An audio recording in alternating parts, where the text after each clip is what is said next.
सध्या गाजत असलेली मालिका बाई तुझा आशीर्वाद या मालिकेमध्ये लेटेस्ट भाग आपल्याला असा पाहायला मिळणार आहे. यशादा हा एक मोठा कॉन्ट्रॅक्टर आहे आणि त्याने त्याच्या एका ओळखीच्या मोठ्या कंपनीमध्ये अवनीसाठी जॉबचं काहीतरी जुगाड केलेलं आहे. आता हे सगळं राजाने घडवून आणलेलं असतं. राजाला एवढं सुद्धा कळत नाही, उद्या जर यशादाचं बिंग फुटलं तर त्यामार्फत राजाची अवनी चांगलीच धुलाई करेल. पण राजा हे सगळं अलगत विसरून नानांच्या मागे लागतो आणि नानांना कन्व्हेन्स करतो की प्लीज नाना, तुम्ही एका भल्या मोठ्या कंपनीचे काय ज्युरी काका मालक आहात आणि तुम्ही आता अवनी मॅडमचा इंटरव्ह्यू घेणार आहात, त्या पद्धतीने सगळी तयारी करूया. नाना प्रथम ते तयार नसतात, पण शेवटी तयार झालेले असतात कारण राजा अति रिक्वेस्ट करतो. आता नानांनी शेवटी अवनीला इंटरव्ह्यूसाठी बोलवलेलं असतं. अवनी ही छान तयार होते आणि मग यशोदाला म्हणत असते, यशोदा खरंच आज तुम्ही जे काही केलं आहे ना, त्यासाठी मी तुमची कायम ऋणी राहीन.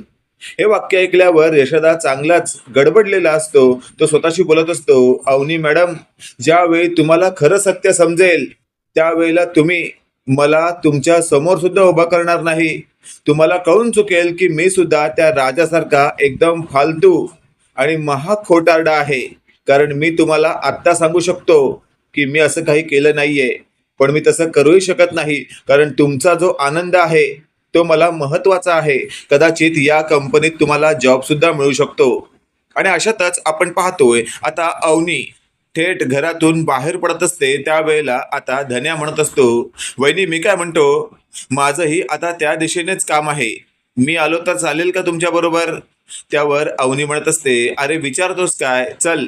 आणि अशातच आता दोघं थेट घरातून बाहेर पडत असतात. त्याच वेळेला अवनीच्या हातात काहीतरी दिसतं आणि लांबूनच आता या यशोदाच्या आत्याने पाहिलेलं असतं. ती लगेचच स्वतःशी बोलत असते, ही पोरगी या धन्याबरोबर कुठे निघाली? नक्कीच काहीतरी चाललंय यांचं, मला बारीक लक्ष ठेवावं लागेल. पण आता दत्त्या सुद्धा नाहीये, तो असता तर त्याला यांच्या मागे पाठवलं असतं. आणि अशातच आपण पाहतोय शेवटी जवळची रिक्षा पकडून ते दोघं तिथून निघून गेलेले असतात. ही सलू आत्या मात्र स्वतःशीच बोलत असते, अरे आता कसा करू पाठलाग, जाऊ दे, कधी ना कधी परत तर येईलच ना, तेव्हा हुडकीन मी. आणि अशातच आपण पाहतोय आता राजा हा नानाच्या त्या खोट्या कंपनीच्या बाहेरच लपून बसलेला असतो. समोरून रिक्षातून उतरताना त्याने धन्या आणि अवनीला पाहिलेलं असतं आणि राजा स्वतःशी बोलत असतो, अरे बापरे, धन्या सुद्धा इथे आलाय. धन्याला तर माहिती आहे हे नानांचं ऑफिस आहे, इथूनच मी गाडी नेतो बदली मारायला. जर धन्याने आता काही गडबड केली तर वाट लागली. अशातच आपण पाहतोय आता अवनी धन्याला म्हणत असते, धन्या तू इथेच थांब, मी आज जाऊन येते, काही लागलं तर तुला कळवीन. धन्या म्हणत असतो, ठीक आहे वहिनी.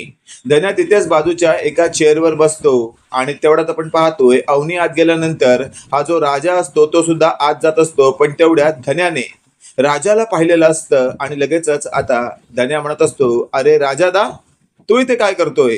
आणि मला सांग, या अवनी मॅडम ज्या ऑफिसमध्ये आता इंटरव्ह्यूसाठी आल्या आहेत, हे खरंच ऑफिस आहे ना? कारण हे तर तुझ्या मालकाचं म्हणजे नानांचं आधी गाड्यांचं हे होतं ना, छोटंसं ऑफिस.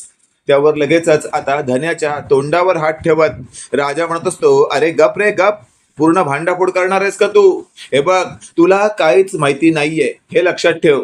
त्यावर धन्या म्हणत असतो, काहीच माहिती नाहीये? अरे मला काय माहिती नाहीये हे कसं लक्षात ठेवणार मी? तू काहीतरी लपवतोस माझ्यापासून, बोल लवकर.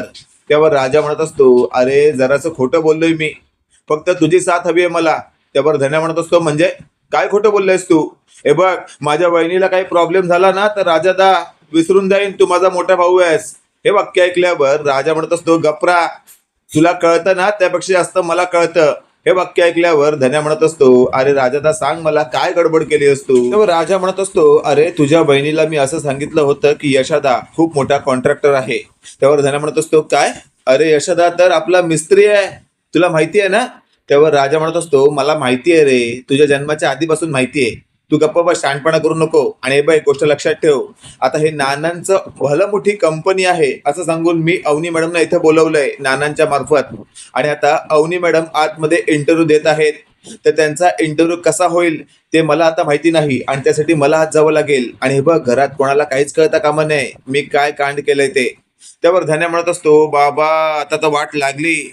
यशोदाला कळलं ना तर राजादा मी तुला वाचवणार नाही एवढं मात्र लक्षात ठेव. आणि अशातच आपण पाहतोय राजा म्हणत असतो, गप रे आता. राजा लगेचच आता त्याला धमकी देतो आणि म्हणत असतो, इथेच थांब, मी लगेचच आत जाऊन येतो. राजा हात गेलेला असतो.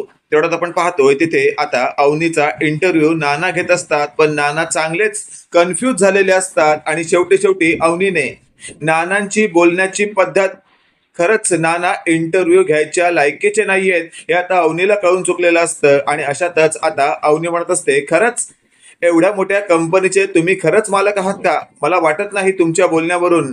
आणि अशातच आता थेट मागे वळताना अवनीला लगेचच राजा दिसलेला असतो.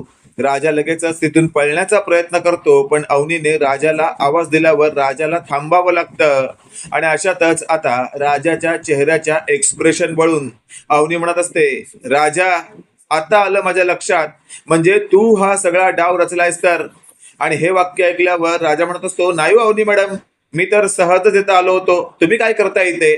त्यावर लगेचच आता नाना उठतात आणि बोलू लागतात, राजा त्यांना कळलंय सगळं आणि एक गोष्ट लक्षात ठेव, तू स्वतःला जितका शहाणा समजतोयस ना तेवढा तू नाहीयेस. तुझी बायको तुझ्यापेक्षा 10 पट हुशार आहे, त्यामुळे तिला उल्लू बनवणं सोडून दे. हे वाक्य ऐकल्यावर आता अवनी म्हणत असते, म्हणजे हा मला काय उल्लू बनवतोय? त्यावर लगेचच आता नाना म्हणत असतात, म्हणजे अजूनही तुमच्या लक्षात आलेलं नाहीये वाटतं. अहो कसलाच इंटरव्ह्यू सुरू नाहीये, हे सगळं या तुमच्या नवऱ्याने मला करायला लावलं. आणि हे वाक्य ऐकल्यावर आता अवनी म्हणत असते, म्हणजे यशोदानेच तुम्हाला सुचवलं होतं ना माझं नाव? हे वाक्य ऐकल्यावर आता थेट नाना म्हणत असतात, अजिबात नाही.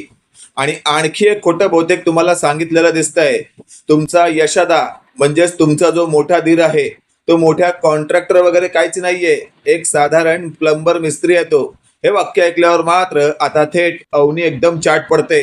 आणि तेवढ्यात राजाला आता नेमकं काय बोलावं सुचत नसतं. आणि अशातच आता अवनी समोर यशोदाचं खरं रहस्य आलेलं असतं. आणि अवनी स्वतःशी बोलत असते, यशोदा कधीच खोटं बोलणार नाहीत.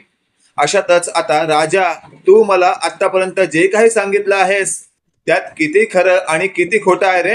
त्यावर राजा म्हणत असतो, अहो अवनी मॅडम असं काहीच नाहीये. तुम्ही एक गोष्ट लक्षात घ्या, तुम्हाला भल्या मोठ्या कंपनीतून इंटरव्ह्यूसाठी कॉल येणारच आहे. हे तर आम्ही फक्त ट्रायल बेसवर करतोय, म्हणजे तुम्हाला त्या कंपनीत गेल्यानंतर नेमकं कसं बोलावं लागेल त्यासाठी तुमची एक्झाम चालली आहे, समजा म्हणतात ना परीक्षा, रिहर्सल. हे वाक्य ऐकल्यावर अवनी म्हणत असते, तुला काय हे सगळं हे वाटतं का मजाक? एक गोष्ट लक्षात ठेव, माझ्याकडे डिग्री नसली म्हणून काय झालं, पण तू माझा असा अपमान करून चालणार नाही या. तेवढाच राजा म्हणत असतो, अहो अवनी मॅडम मी तुमचा कसलाच अपमान करत नाहीये, तुम्ही गैरसमज करून घेताय. मी फक्त ट्रायल बेसवर तुम्हाला इंटरव्ह्यूसाठी गेल्यानंतर काय बोलावं आणि काय नाही याची तुम्हाला एक झलक दाखवत होतो. आणि अशातच अवनी म्हणत असते, राजा खरंच आजपासून तुझ्यावर विश्वास ठेवायला आता माझं मनच धजावत नाहीये. आणि तेवढ्यात अवनी चिडून बाहेर आलेली असते. बाहेर धन्या म्हणत असतो, काय झालंय बहिणी, तुम्ही इतका चिडलात का? तेवढ्यात मागून आलेल्या राजाच्या चेहऱ्याकडे पाहत धन्या म्हणत असतो, आलं माझ्या लक्षात. राजादा आपटलास ना तोंडावर, तुला सांगितलं होतं नको त्या उचापत्या करू नको. वहिनी तुम्ही चला घरी. आणि अशातच आता धन्या थेट अवनीला तिथून घरी घेऊन जात असतो. पण अवनी म्हणत असते, मी नाही येणार घरात. ज्या घरात असा खोटारडा माणूस राहत असेल आणि तो माझ्या अशा चांगल्यापणाचा फायदा घेत असेल अशा घरात मी नाही येणार. हे वाक्य ऐकल्यावर धन्या म्हणत असतो, राजादा आता तू घरात यायचं नाही, माझी वहिनी माझ्या घरात आलीच पाहिजे. वहिनी चला तुम्ही. हे राजादा घरात यायचं ना, आधी सांगतो तुला मी. मित्रांनो काय वाटतं तुम्हाला, खरंच येत्या काळामध्ये असंच काहीसं घडू शकतं का? कमेंट करून नक्की कळवा. आणि असेच नवनवीन अपडेट पाहण्यासाठी व्हिडिओला लाईक आणि चॅनलला नक्की सबस्क्राईब करा. धन्यवाद.